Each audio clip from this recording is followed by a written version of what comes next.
کہ محبوب علیہ الصلوۃ والسلام کے صحابہ فرماتے ہیں، یہ ترمذی میں موجود ہے حدیث پاک، صحابہ کہتے ہیں کہ حضور ایک شخص کے پاس سے گزرے جو گڑ گڑا کے دعا مانگ رہا تھا۔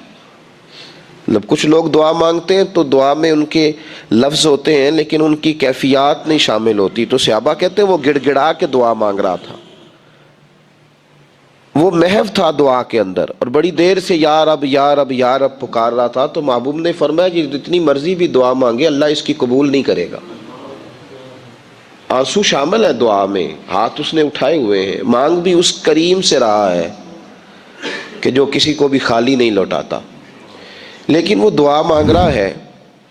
حضور فرماتے ہیں جتنی مرضی دعا مانگے اس کی مقبول نہیں ہوگی، اور یہ کہہ بھی اس نے دیا جس کی زبان سے ہمیشہ حق اور سچ ہی نکلتا ہے۔ تو محبوب پاک صلی اللہ علیہ وسلم کے صحابہ نے فوراً سوال کیا کہ یا رسول اللہ صلی اللہ تعالی علیہ وسلم، حضور وجہ کیا ہے، کیا سبب ہے کہ یہ دعا مانگے گا تو اللہ قبول نہیں کرے گا حالانکہ رب سب کی سنتا ہے؟ تو حضور نے فرمایا مطعمہ حرام، مشربہ حرام، ملبسہ حرام، جو یہ کھا کے آیا ہے وہ بھی حرام پیسوں کا، جو پی کے آیا ہے وہ بھی حرام پیسوں کا، جو لباس پہنا ہے وہ بھی حرام پیسوں کا ہے۔ چونکہ رزق کا معاملہ صاف ستھرا نہیں، لہٰذا اس کی دعائیں قبول نہیں ہو سکتی۔ یاد رکھیں طریقت کے اندر، معرفت کے اندر، ہمارے تو صوفیہ یہاں تک کہتے ہیں جیسا کہ سرکار دو عالم صلی اللہ علیہ وسلم نے فرمایا نا کہ اس کا کھانا پینا اٹھنا بیٹھنا وہ چیزیں اگر جو استعمال کرتا ہے وہ حلال کی ہوتی تو دعائیں بھی قبول ہوتی۔ تو صوفیہ تو یہاں تک کہتے ہیں، حضرت بایزید بستامی رحمۃ اللہ علیہ، کہ ایک لقمہ حرام کا جو بندہ کھائے اس کی تو 40 دن عبادت قبول نہیں، تو نفل کیسے قبول ہو گیا؟ جب تک ہمارا لین دین کا مسئلہ، رزق کا مسئلہ، اس میں صفائی نہیں ہوتی، بندوں کے حقوق دبا کر یا 10 روپے 5 روپے 20 روپے بھی کسی کے رکھ کر اگر ہم یہ سمجھتے کہ معرفت کا نور ہمیں نصیب ہو تو یہ ممکن نہیں۔ صوفیہ تو میرے بھائی ایک وقت روٹی کھاتے تھے، وہ لوگ تو کمزوری دکھاتے تھے، ان کے وجود تو دبلے پتلے تھے، وہ لوگ جو تھے وہ بیچارے کسی کا پھینکا ہوا ٹکڑا بھی کسی درویش کا کسی مومن کا استعمال کر لیتے تھے، لیکن زندگی میں ان لوگوں نے کبھی کسی شخص کو دھوکہ نہیں دیا، کسی کا مال نہیں رکھا۔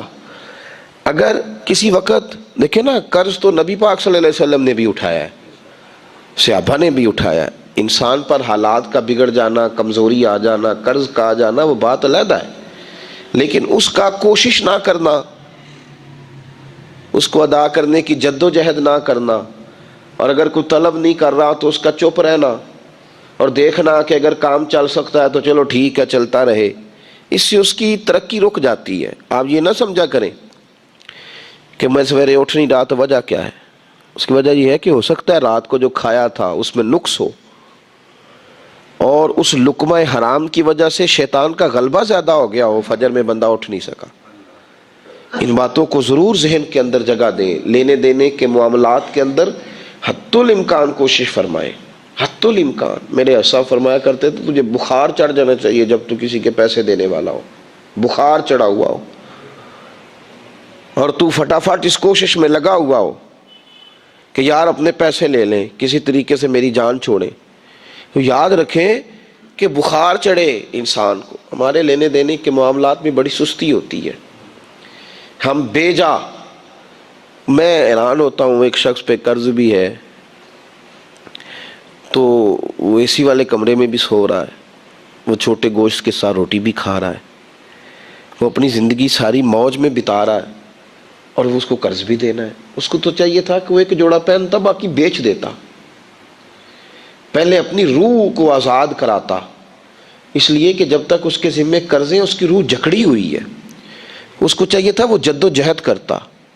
اگر 2 منٹ کے لیے اسے مکان جائیدادیں دینی پڑتی ہے تو بھائی دے ڈالے، کل کو اگر پھسل گیا اس کا پیر سڑک پہ اور وہ الجھ گیا، اسے اللہ کے حضور جانا پڑا تو اسے تو لوگ پکڑ لیں گے۔ اور ہمارے ہاں تو مسائل بھی وارث جو ہوتے ہیں نا، وارث، ان کا تو کام ہی بڑا انوکھا ہے۔ اگر تو نہیں نہ دے سکا پیسے تو بیٹے سے تو کیا امید رکھتا ہے، بیٹا کس کا ہے؟ تو اگر تو نے نہیں دیے تو بیٹا کیا بڑا نفیس ہے، فٹافٹ دے دے گا، ناراض تو نہیں ہو جائیں گے آپ حضرات؟ میرے بھائی ہیں، آپ ذرا میری بات پہ غور کریں، اگر میں قرض کسی کا دبا کے بیٹھا ہوں پیسہ، تو بیٹا کس کا ہے؟ میرا ہی ہے نا۔ ایک بات ایک دوست نے ایک دفعہ مجھے بھیجی، اس نے بات بڑی مجھے عجیب لگی۔ اس نے کہا کہ ایک شخص کا انتقال ہو گیا، تو وہ جب اس کو دفن کرنے لگے جنازہ پڑھ کے، تو ایک آدمی نے اس کی چارپائی پکڑ لی۔ اس نے کہا اس نے میرا 45 لاکھ روپیہ دینا ہے، پہلے پیسے دو گے پھر دفن کرنے دوں گا، پیسے دے دو دفن کر لو۔ زور سے پکڑی، اب رش ہے، 3 بیٹے بھی تھے، تو جائیداد بھی تھی، سارا کچھ تھا۔ ان 3 بیٹوں سے لوگوں نے کہا کہ تیرے ابے کو وہ دفن نہیں کرنے دے رہا، شور ہے تو۔ اور وہ بندہ بھی وہ تھا جو بڑا قریبی تھا اس کا، اس کے والد کا پارٹنر تھا، تعلقات تھے، تو اس نے کہا کہ پہلے پیسے دو پھر دفن کرنے دوں گا۔ اب وہ 3 بیٹے کہنے لگے کدھر سے پیسے دیں، 45 لاکھ ہی کہہ دیا ہے، ہمیں تو ابا نے کوئی نہیں بتایا، حالانکہ جائیدادیں ہیں، مکان ہے، سارا کچھ ہے، تو بھائی ہم کدھر سے دیں؟ چلو 2-4 لاکھ کی ٹھیک ہے، وہ تھوڑا سا کرے نرم رویے کو تو ہم کرتے ہیں، شور تو ہے، لیکن کدھر سے دیں 45 لاکھ؟ جب بات بہت تیز ہو گئی، شور ہو گیا، وہ انسان مجنون بن کے اس نے چارپائی تھامی ہوئی ہے، کہتا نہیں پہلے پیسے دو گے پھر دفن کرنے دوں گا۔ 3 بیٹے تھے تو ایک بیٹی بھی تھی، بیٹی کو گھر میں پیغام گیا کہ تیرے ابا کو دفن نہیں ہونے دیتے، اس نے سارا زیور اتار کے بھیج دیا۔ اس نے کہا اس چچا سے کہو میرے ابا کے اس دوست سے جس نے قرضہ لینا ہے کہ یہ رکھ لے، اور میں تھوڑے تھوڑے کر کے پیسے لوٹا دیتی ہوں، پر میرے باپ کو مرنے کے بعد یوں رسوا نہ کرے، اس کو دفن تو ہونے دے، میں ایک پائی دے دوں گی، میرا وعدہ رہا۔ جب وہ بیٹی نے 8-10 لاکھ کا زیور بھیج دیا تو وہ قرضہ لینے والا شور کرنے لگا۔ اس نے کہا او مجھے پتہ چل گیا، مجھے معاف کر دو سارے اور اسے دفنا دو۔ کہا کیا ہوا؟ تو وہ کہنے لگا میں نے اس سے 45 لاکھ لینا نہیں تھا، میں نے دینا تھا، تو میں غور کر رہا تھا کہ اگر تو میں نے اعلان کر دیا نا کہ 45 لاکھ میں نے دینا ہے تو 110 نکل آئیں گے وارث کہ مجھے بھی دو مجھے بھی دو، تو میں نے یہ رویہ اس لیے اختیار کیا ہے کہ میں دیکھوں اس کا اصل وارث ہے کون۔ تو اصل وارث وہ بیٹی ہے جس نے اپنے کانوں سے بندے بھی اتار کے بھیج دیے، اور جس نے اپنے وہ شادی والے دن پہننے والے زیورات، پہلی رات کا وہ اس نے زیور بھی سارا اتار کے دے دیا۔ اس نے کہا کہ باپ کا کفن نہ میلا ہو جائے، تو اصل وارث بھی بچی ہے۔ اس نے کہا اس نے مجھے وصیت کی تھی ہر ایک کو نہ دے دینا، میرے اصل وارث کو دینا، تو مجھے اصل وارث مل گیا ہے، اب میں کسی اور کو نہیں دوں گا، اس بیٹی کو دوں گا جس نے باپ کے لیے قربانی دی۔ تو یاد رکھے جنہ لی تو پاپ کمائے ہو کتھے نہیں تیرے کر دے۔ تو اس لین دین کے معاملات اپنے صاف ستھرے رکھیں، ان کے اندر کسی قسم کی وہ چیز نہ پیدا کریں کہ جو ہمارے لیے بڑی باعث پریشانی بن جائے۔ تو میں یہ سمجھانا چاہ رہا ہوں آپ حضرات کو، اپنے بھی بھائیوں کو، دوستوں کو، کہ کوشش فرمائیں کہ آپ، اور یہ یاد رکھیں وہ میری اماں کبھی کبھی میرے ننھیال سے نا کوئی چیز آتی تھی نا بطور تحفہ کے کسی چیز، تو میری اماں کہتی تھی میرے ماموں سے یا میرے نانا سے کہ بس ٹھیک ہے یہ آپ تھوڑا سا دے جائیں باقی لے جائیں، تو کہتے نہیں رکھ لیں۔ تو اماں کہا کرتی تھیں کہ اپنے گھر سے بندہ کھائے تو پھر ہی پوری پڑتی ہے، کوئی دے گا تو کیا اس میں کتنی دیر، ایک دن بندہ کھا لے گا۔ وہ کہا کرتی تھی کہ اگر پورا کرنا ہے نا خرچہ تو بندہ اپنی کمائی سے ہی پورا کرے تو پورا ہوتا ہے، اگر کسی کے 10,000 سے آپ سمجھتے ہیں کوئی فائدہ ہوگا تو کچھ نہیں ہوتا۔ آپ کے دست و بازو جو ہمت کر کے لائیں گے اسی سے گزارا ہوگا۔ کسی کا 50,000 رکھ کے کتنا وقت بیت سکتا ہے، 1 لاکھ سے کیا مطلب، کیا بندہ کر سکتا ہے؟ تو سہارے نہ ڈھونڈو، خوددار بنو۔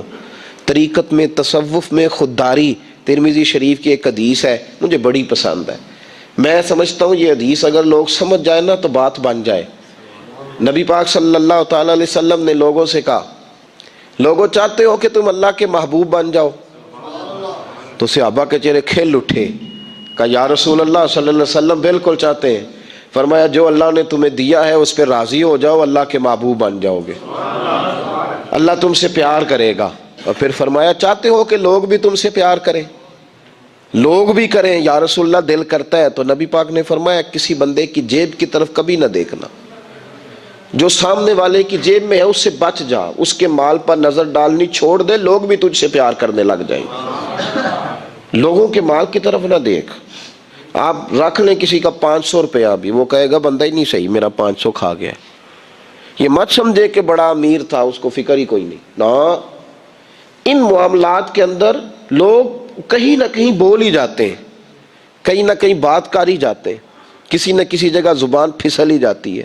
تو مہربانی فرمائیں، مہربانی کریں، آپ اس بات پہ ضرور غور کریں۔ اور یہ میری اپیل ہے، آپ میرے پیر بھائی ہیں، عزیز ہیں، کہ کوشش فرمائیں لین دین کے معاملات کو 110% صاف رکھیں۔ کوشش کریں جہاں کوئی چیز دینی ہے، خریداریاں بعد میں ہوتی رہیں گی، جائیدادیں بعد میں بنتی رہیں گی، قرضے نہیں ہونے چاہیے، قرضہ نہیں ہونا چاہیے۔ میں ایک بزرگ سے کبھی کبھی ملتا تھا تو میں کہتا تھا حضرت جی حالات کیسے ہیں؟ تو کہتے ہیں الحمدللہ کسی کا دینا کچھ نہیں، الحمدللہ کسی کا۔ تو اس شخص وہ جب بات کرتا تھا تو مجھے یوں لگتا تھا کہ جیسے وہ شخص نعرہ لگا رہا ہے، الحمدللہ کسی کا دینا کچھ نہیں۔ یہ اللہ تعالیٰ کا شکر ہے۔ اور پھر وہ کبھی کبھی یہ بھی کہا کرتے تھے کسی سے 200-250 لینا ہوگا، میں نے دینی کوئی شے نہیں، کوئی کبھی کبھی ٹٹولو گے تو میرا کسی طرف کوئی نکل ہی آئے گا، لیکن میں نے کسی کا دینا کوئی نہیں۔ میرے ایسا فرمایا کرتے تھے ہماری تو طریقت بھی بڑی دلیر ہے۔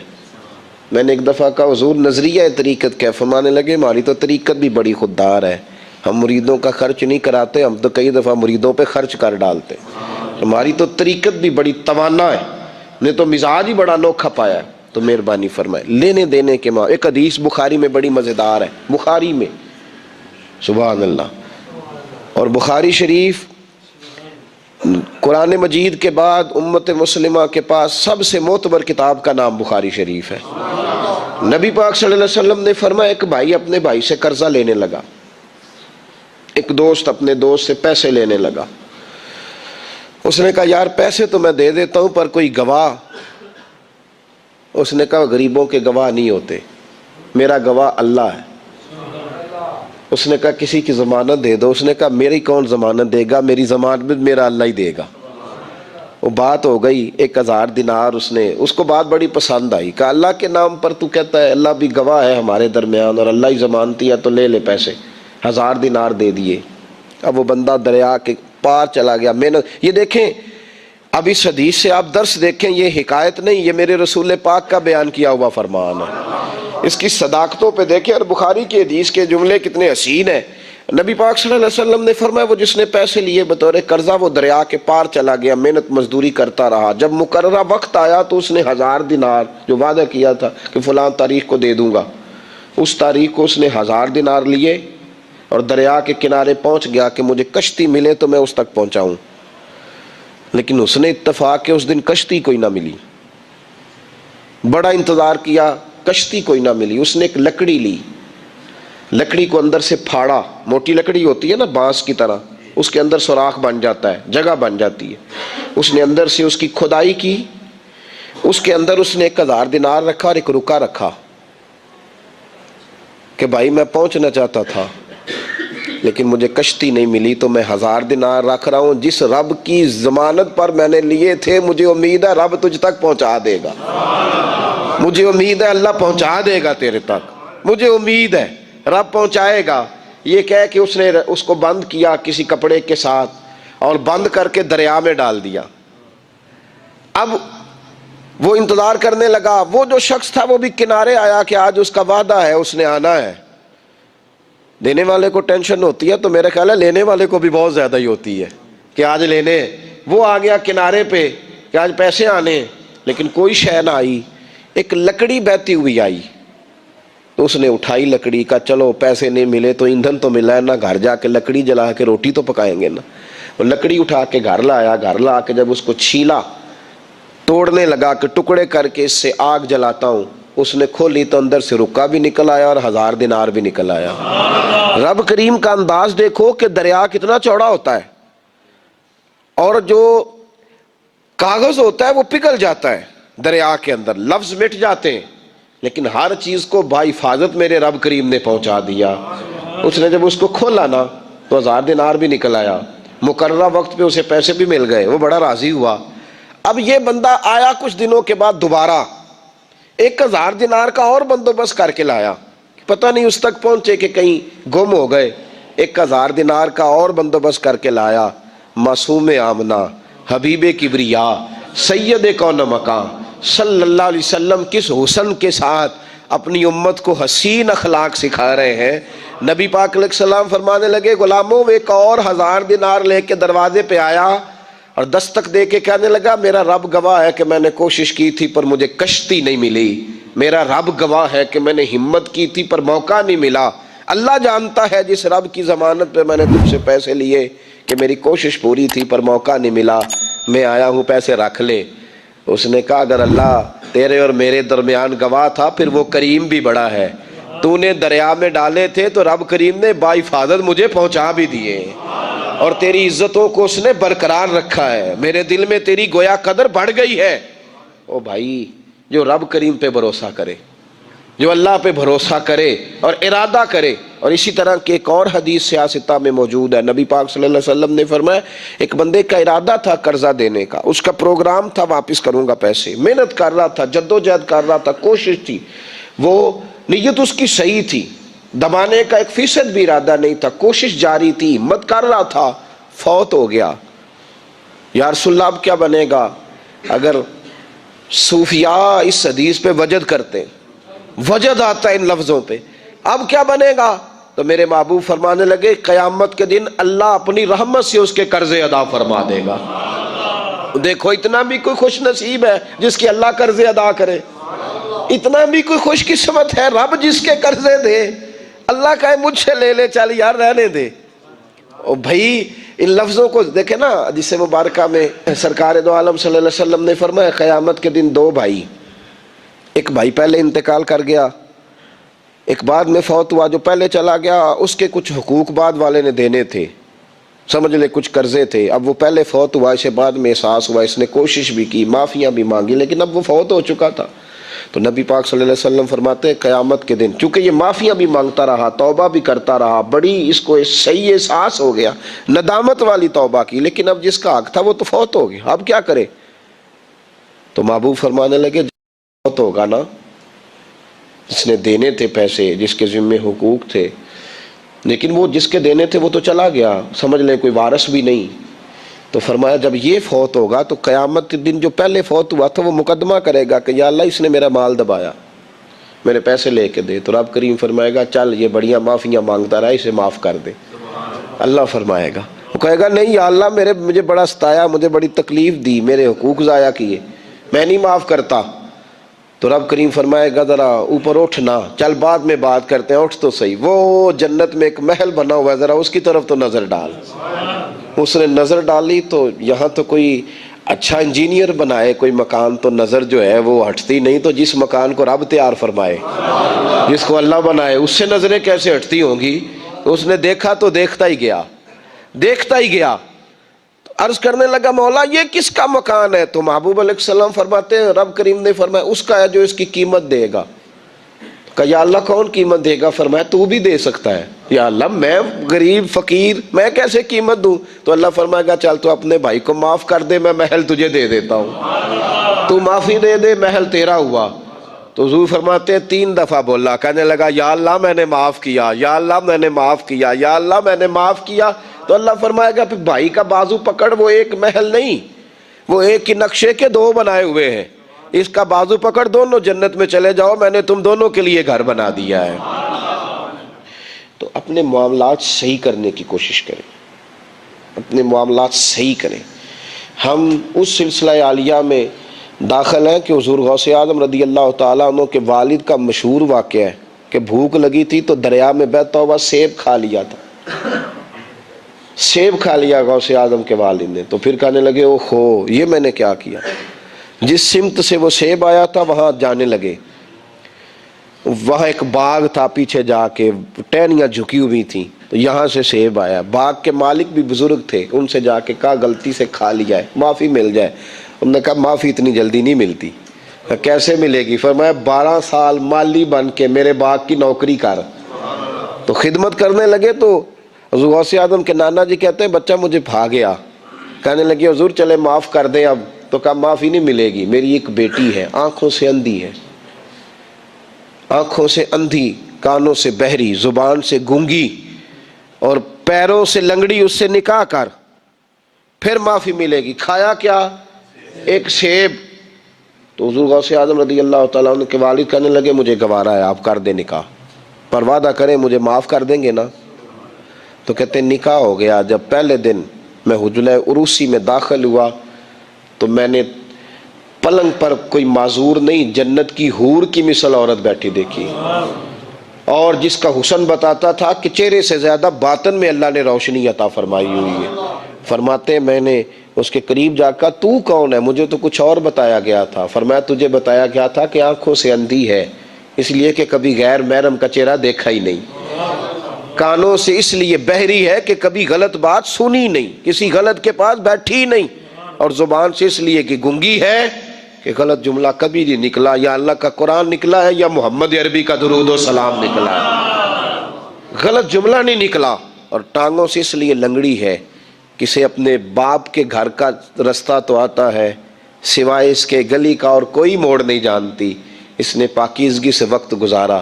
حضور غوث اعظم کے والد کہتے ہیں میں اپنے لین دین کے معاملات سیدھے کرنے گیا تو سادات کے گھر کی حور مجھے ملی، اور جب میں اس حور سے ملا تو پھر رب نے مجھے عبد القادر جیلانی جیسا بیٹا عطا فرمایا، غوث پاک جیسا بیٹا دیا۔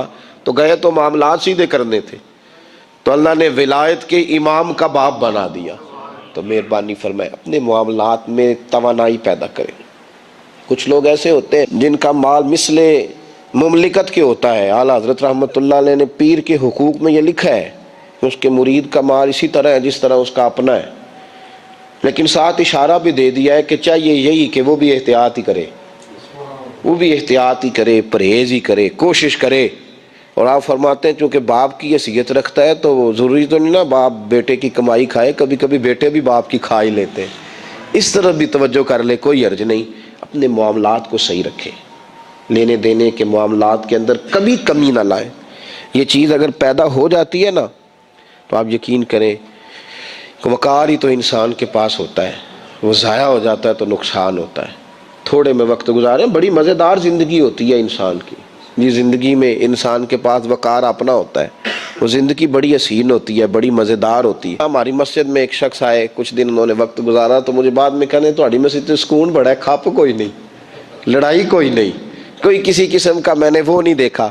آپ یقین کریں یہاں 4 اساتذہ کام کرتے ہیں اور کئی سالوں سے کرتے ہیں، ہم نے کبھی استادوں کی لڑائی بھی نہیں ہونے دی، ورنہ مدرسوں میں جھگڑے چلتے ہیں۔ تو مجھے کہنے لگے جی یہاں لڑائی کوئی نہیں۔ میں کہ اس واسطے کسی کو مالدار بندہ چیئرمین ہی نہیں بنایا کہ جو کہے کہ یہ کیسے ہو گیا، یہ کھانسے کیوں ہیں، یہ اٹھے کیوں ہیں، یہ بیٹھے کیوں ہیں۔ یہاں اللہ نے حسن اس لیے دیا ہے کہ الحمدللہ یہ ایک کونا تو ضرور ہے لیکن اللہ نے بڑا سکون عطا فرمایا ہوا ہے۔ تو یہ اس وقت ہوتا ہے جب آپ کسی سے کچھ لیتے ہیں تو پھر آپ کو اس کے نخرے بھی برداشت کرنے پڑتے ہیں، پھر آپ کو دیکھنا بھی پڑتا ہے، اس کے آنے پہ کھڑے بھی ہونا پڑتا ہے۔ تو اس لیے لین دین کے معاملات کو 110% صحیح رکھیں۔ یہ میری وصیت نہیں آپ حضرات کو، اس کو میرا حکم سمجھیں، حکم سمجھیں اس کو۔ اور آپ قطعی طور پہ میری پیر بھائیوں سے گزارش ہے کہ لین دین کے معاملات کو چھوڑ دیں سارا کچھ۔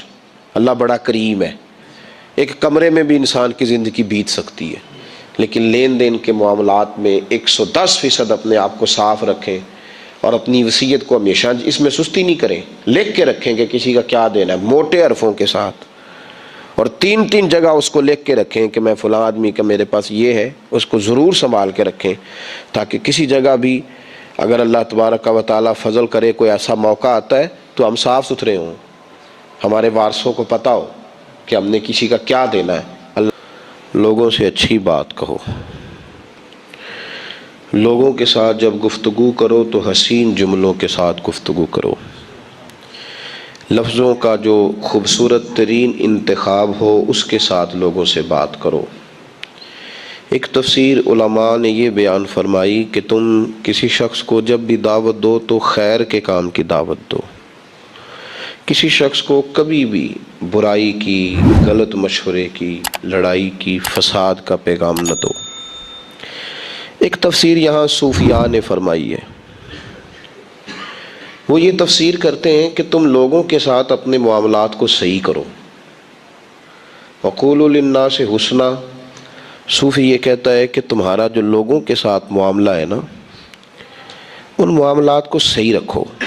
نبی پاک سید عالم صلی اللہ تعالیٰ علیہ وسلم نے حقوق العباد پر بڑا زور دیا، اور ان میں سب سے زیادہ اس چیز کی طرف توجہ دلائی کہ تمہارے جو آپس کے معاملات ہیں لین دین کے، وہ صاف ستھرے ہونے چاہیے۔ عربی کا ایک مشہور مقولہ ہے کہ کسی سے دوستی کرو تو بھائیوں کی طرح، لین دین کرو تو غیروں کی طرح۔ دوستی بھائیوں کی طرح کرنا، کوئی چیز چھپا کے نہ رکھنا، ہر تکلیف میں کام آنا، لیکن جب لین دین کرنا تو حساب اس طرح کرنا جس طرح غیر کرتے ہیں، غیروں کی طرح حساب کرو۔ اس طرح کا رویہ نہ رکھو کہ کوئی مسئلہ نہیں یار، دیکھی جائے گی، نہ، ایک ایک پائی کا، ایک ایک روپے کا، ایک ایک چونی کا حساب ہونا چاہیے۔ انسان کے جو آپس کے معاملات ہوتے ہیں وہ اگر صاف ستھرے رہتے ہیں تو محبتوں کو دوام ملتا ہے، پیار آگے بڑھتا ہے۔ لیکن اگر معاملات میں کجی آتی ہے، لین دین کے مسائل کے اندر کمزوری پیدا ہوتی ہے، محبتیں پروان نہیں چڑھتی۔ اور ہمارے صوفیاء اس پر اس لیے زیادہ زور دیتے ہیں کہ نبی کریم سید عالم صلی اللہ علیہ وسلم نے فرمایا ہے کہ اللہ تعالیٰ ہر گناہ معاف کر دے گا، لیکن اگر تو نے کسی کا قرض دینا ہے تو وہ بندہ ہی معاف کرے گا جس کا تو نے دینا ہے۔ تو اپنے معاملات کو اس قدر صاف ستھرا رکھنے کی کوشش کرنی چاہیے۔ اعلیٰ حضرت فاضل بریلوی رحمۃ اللہ تعالیٰ علیہ طریقت پر سفر کرنے والوں کو، اللہ کی معرفت کا رستہ طے کرنے والوں کو یہ درس دیتے ہیں کہ وصیت لکھ کے سرانے رکھ کے سویا کر۔ تو نے کس شخص کا کیا دینا ہے وہ تیرے سرانے پڑی ہونی چاہیے وصیت۔ ایسا نہ ہو کہ مال تو وارث استعمال کریں اور حساب تجھے دینا پڑے۔ تو طریقت کے اندر، تصوف کے اندر معرفت کا یہ مطلب نہیں ہوتا کہ انسان نمازیں کھل کے پڑھے، جبہ اس کا بڑا خوبصورت ہو اور دستار بھی بڑی اعلیٰ باندھتا ہو اور وظیفہ بھی وہ وقت پہ کرتا ہو اور چلے کرنے کے لیے بھی وہ ہر وقت تیار رہتا ہو، لیکن لینے دینے کے معاملات میں سست ہو۔ یہ کبھی غور ہی نہ کرے کہ یہ پیسہ جو میں استعمال کر رہا ہوں یہ میرے لیے جائز ہے کہ نہیں جائز۔ مخلوق کو تو اس نے یاد رکھا، لیکن اللہ تبارک و تعالیٰ کی یاد سے، اس کے تذکرے سے یہ غافل ہو گیا۔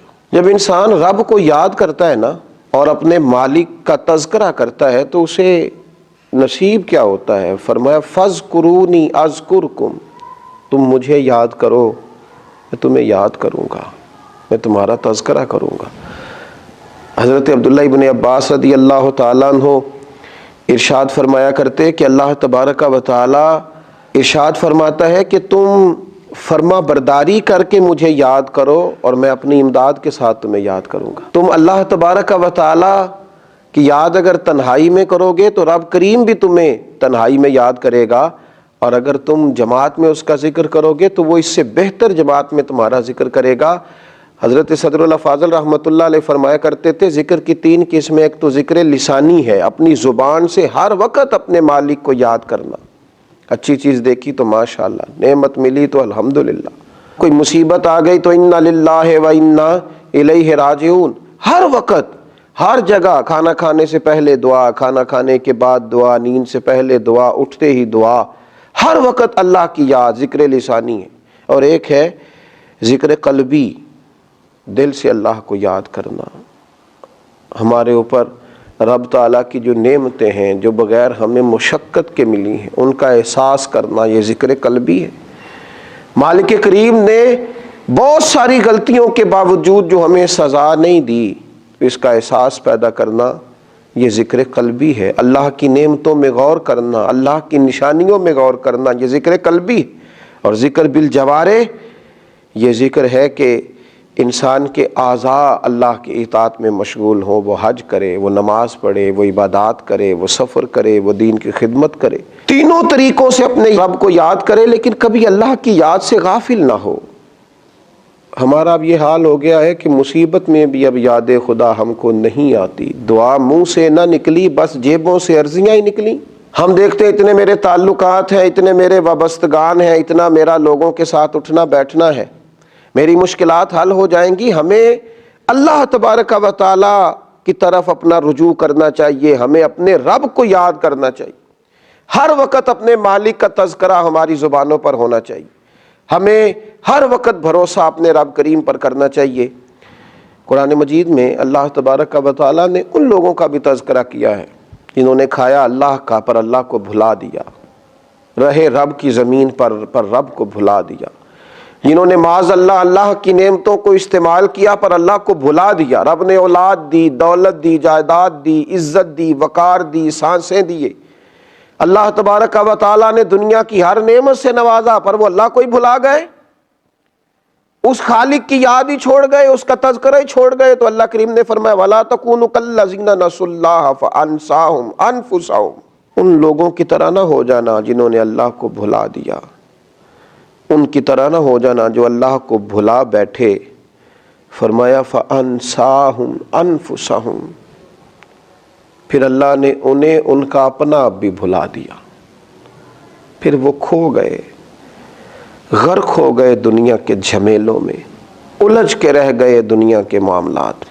فَأَنسَاهُمْ أَنفُسَهُمْ، اللہ نے انہیں ان کا اپنا آپ بھی، وہ خدا فراموش ہوتے ہوتے خود فراموش ہو گئے، کھو گئے، لوٹ کے آنے کا راستہ ہی نہ ملا۔ اتنے دنیا کے اندر مست ہوئے کہ الہاکم التکاثر حتی زرتم المقابر، اتنے غافل ہوئے دنیا تلاش کرتے کرتے کہ قبروں کا منہ دیکھ لیا۔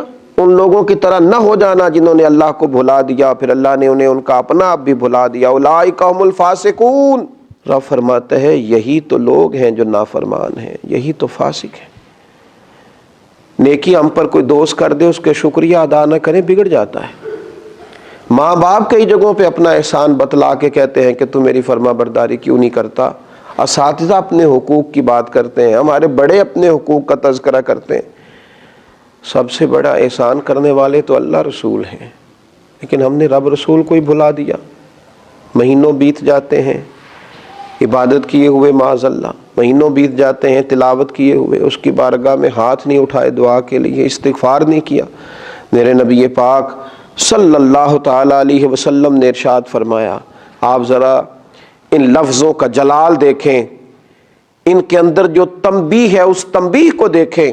امام طبرانی لکھتے ہیں کہ رسول پاک صلی اللہ تعالی علیہ وسلم نے ارشاد فرمایا کہ اللہ تبارک و تعالی ارشاد فرماتا ہے ابن آدم بے شک جب تو مجھے یاد کرتا ہے تو تو میرا شکر ادا کرتا ہے، اور جب تو مجھے بھول جاتا ہے تو پھر تو میرا انکار کرتا ہے، پھر تو انکار کرتا ہے اپنے رب کا جب تو بھول جاتا ہے۔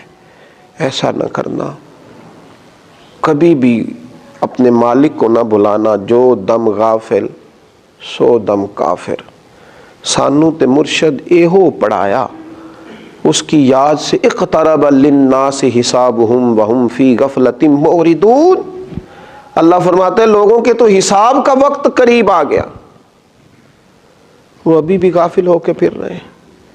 نسیان خالق کبھی نہ کریں، اپنے رب کو کبھی نہ بھولیں، اس کی یاد ہو، اس کا تذکرہ ہو، اس کا نام لیا جائے، اس کے لیے تسبیح پڑھی جائے، اس کی بارگاہ میں سجدے کیے جائیں، اپنے مالک کی بارگاہ میں بار بار پیش ہو کے کہا جائے تو ہی ہمارا رب ہے، تو ہی ہمارا مالک ہے، تو ہی ہمیں معاف کرنے والا ہے، تو ہی درگزر کرنے والا ہے۔ اس کی بارگاہ سے عافیت کا سوال کیا جائے۔ اللہ میرے نبی کریم علیہ السلام کی ساری امت کو اپنی یاد کی توفیق دے، اور اللہ تعالی ہم سب کو